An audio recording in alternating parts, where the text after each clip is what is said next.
Welcome to Nasdaq Trade Talks. I'm Jill Malandrino, global markets reporter at Nasdaq, with daily insight on the Nasdaq-100 index, or the NDX, which is made up of 100 of the largest domestic and international non-financial innovative companies listed on the Nasdaq stock market. The NDX has been the barometer for U.S. large cap growth and also one of the best performing indexes over the last decade and a half, not to mention one of the most liquid index ecosystems in the world. Joining us this Friday afternoon, we have Ben Jones, product development specialist with Nasdaq Index Research, to discuss the November to remember, volatility, and NDX performance in December. Ben, it's great to have you with us. Welcome back to Trade Talks, and let's get right into your first chart. Wow, what a month.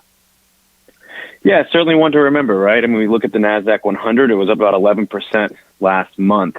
So it's 8 out of the last 9 years where we've seen positive returns for the Nasdaq-100. This past month, it beat the average, right? Going back to, let's say, 2001, the average in November is about 2.8% for the Nasdaq-100. So that's certainly a positive month, and just continues to add to the performance streak for this year, right? Where we're just seeing a strong run, for the Nasdaq-100, up about 42.76% year to date.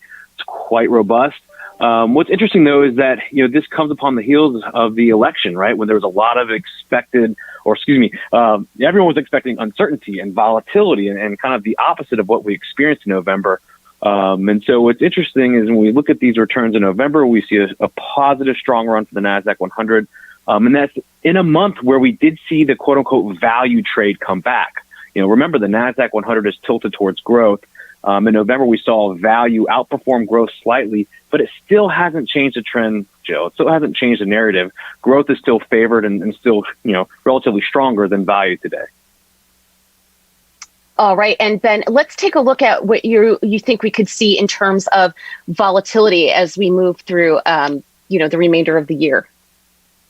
So we can track volatility a couple of different ways. And I think when we talk about the Nasdaq-100, really the best way to do it is to look at the Nasdaq-100 volatility index. The symbol is vol-Q, similar to the VIX, right? It's going to track, the volatility of this index. You're looking at implied volatility, right? What does the market expect volatility to be, in the future, right? So if you look at vol-Q, this goes back to, let's say, the end of last year.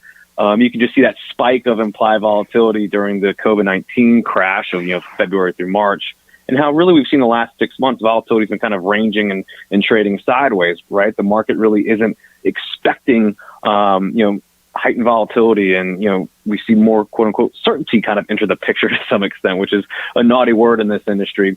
But if we look at volatility today and what the market expects, we see how the trend of vol-Q, so to speak, has moved lower since the end of October, right? So heading into the election, volatility was much higher than it is today.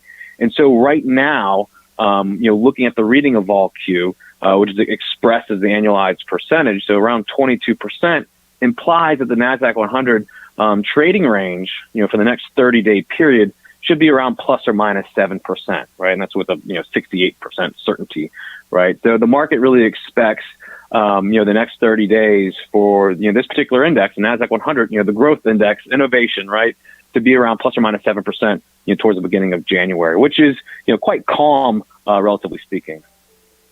All right, and to wrap up here, what's the potential for December performance? It's typically a positive month.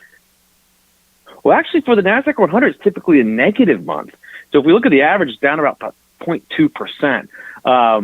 But really, I mean, that's because of two extreme years, right? 2002 and 2018. If you take those out of the equation, yeah, you're absolutely right. It is a positive, strong month for the Nasdaq-100, and we've already had a great start to December, right? The Nasdaq-100 is up about 2%, this year through the first few, let's say 4 trading days of the month, rather. So yeah, it's a positive sign going forward, right? And so, it's going to be interesting to see if we can, finish this year on a good footing. And it looks that way, right, as we see volatility moving lower, already a strong start, and also coming off a strong November month, a month that saw, value, start to begin to perform well.